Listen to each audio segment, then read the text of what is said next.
الحمد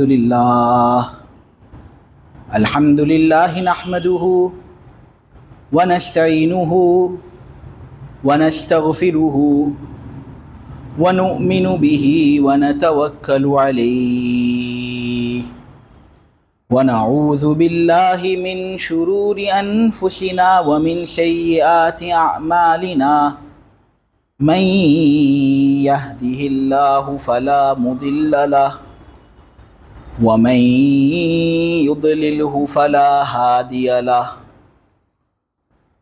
ونشهد أن لا إله إلا الله وحده لا شريك له ونشهد أن سيدنا ومولانا وحبيبنا محمدا عبده ورسوله الحمد لله وكفى والصلاة والسلام على رسوله المصطفى وعلى عباده الذين ارتضى ومن بهداهم اهتدى وبآثار أهل المدينة اكتفى أعوذ بالله من الشيطان الرجيم بسم الله الرحمن الرحيم والله خلقكم وما تعملون صدق الله العظيم.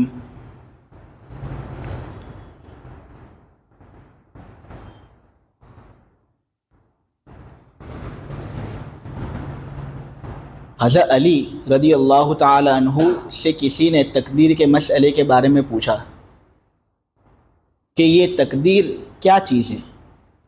تو حضرت علی رضی اللہ تعالی عنہ نے جواب میں کہا طریق مظلم فلا تسلکہ، یہ ایک اندھیرا راستہ ہے، اس پر مت چل. اندھیرے راستے پر چلنے جاؤ گے خود بھی گمراہ ہوگے، تمہارے پیچھے جو چلیں گے وہ بھی گمراہ ہو جائیں گے. اس آدمی نے پھر سے پوچھا کہ حضرت ذرا وضاحت فرما دے. تو حضرت علی رضی اللہ تعالی عنہ نے کہا بحر عمیق فلا تلجہ، ایک گہرا سمندر ہے یہ، اس کے اندر مت جا، نہ جانا ہی تیرے لیے بہتر ہے. سمندر جب بہت زیادہ گہرا ہو جائے گا تم اندر جاؤ گے تو ڈوب جاؤ گے. اس لیے اس مسئلے کے اندر بہت گہرائی کے اندر جانا ہی زیادہ بہتر ہے. ایسا معاملہ نہیں، بلکہ اس مسئلے کے اندر بہت گہرائی کے اندر جاؤ گے تو نقصان ہی نقصان ہے. پھر اس نے حضرت علی سے پوچھا تقدیر کے مسئلے کے بارے میں. تو حضرت علی رضی اللہ تعالی عنہ نے جواب دیا سر اللہ فلا تکلفہ، یہ اللہ کا راز ہے، اللہ کے راز کو حاصل کرنے کے پیچھے مت پڑو. یہ چیز اللہ تبارک و تعالی نے تم پر کامل طریقے سے مخفی رکھا ہے، اس کے پیچھے مت جاؤ، اس کے پیچھے نہ جانا ہی تمہارے لیے بہتر ہے. دراصل معاملہ ایسا ہے میرے عزیزو کہ تقدیر کا مسئلہ نہایت پیچیدہ مسئلوں میں سے ایک مسئلہ ہے. اس کے پیچھے آدمی اگر جاتا ہے تو اس کے گمراہ ہونے کے امکانات بہت زیادہ ہوتے ہیں.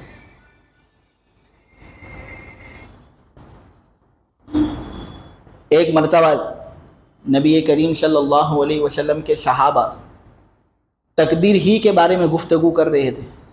کوئی کچھ رائے دے رہا تھا، کوئی اپنی طرف سے کچھ رائے دے رہا تھا. تو نبی کریم صلی اللہ علیہ وسلم اتنے زیادہ غصے ہو گئے کہ ان کا چہرہ بالکل انار کی طرح ہو گیا، اور نبی کریم صلی اللہ علیہ وسلم نے سختی سے ڈانٹ کر کہا کہ کیا مجھے تم لوگوں کے پاس اسی لیے بھیجا گیا ہے کہ تم اپنی طرف سے باتیں کہو اور تقدیر کے مسئلے کے اندر وہ سب چیزیں کہو جو کہنا مناسب نہیں.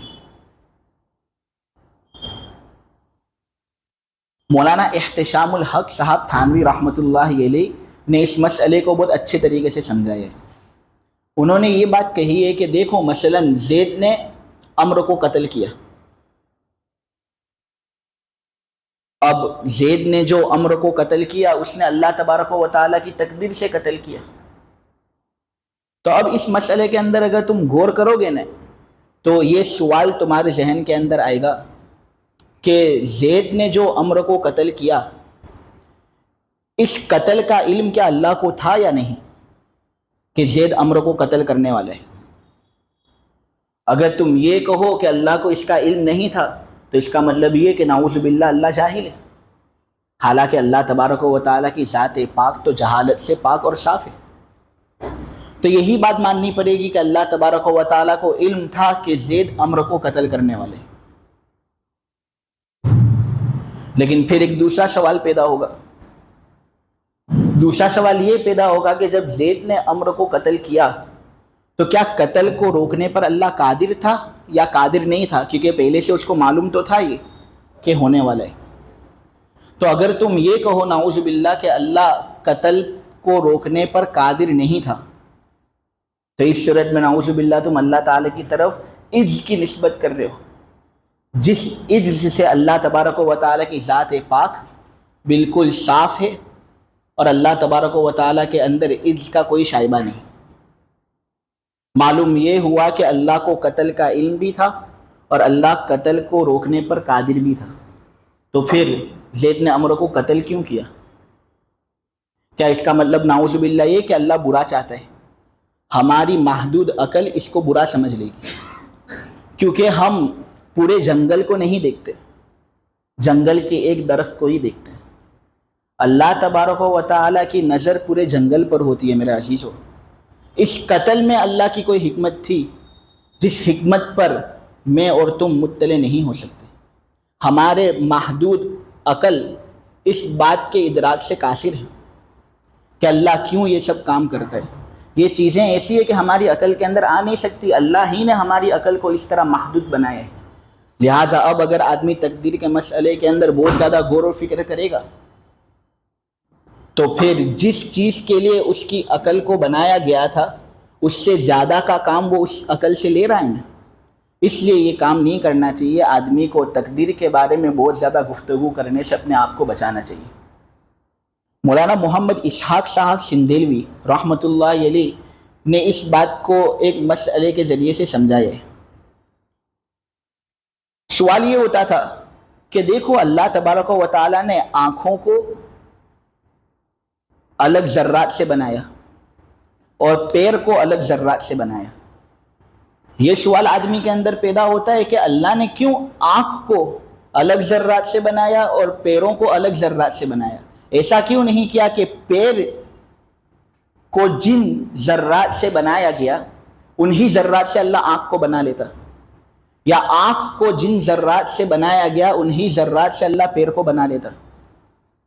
اس سلسلے میں ہم اور آپ کیا جواب دے سکتے ہیں؟ یہی کہ اس میں اللہ کی کوئی حکمت تھی جس حکمت سے اللہ تبارک و تعالیٰ زیادہ واقف، ہما شما حقیقی علم کو حاصل نہیں کر سکتے۔ اس لیے بہت سی چیزیں ایسی ہوتی ہے کہ جو اللہ تبارک و تعالیٰ کے حوالے کرنا بہت بہتر ہوتا ہے۔ تقدیر کا مسئلہ انہی مسائل میں سے ایک ہے۔ تقدیر کے مسئلے کے اندر بہت زیادہ غور و فکر کرنے کے نتیجے میں دو چیزیں پیدا ہوتی ہیں، اور اگر وہ دو چیزیں انسان کے اندر پیدا ہوگی اس کا مطلب آدمی بالکل 100% ہلاک شدہ ہے۔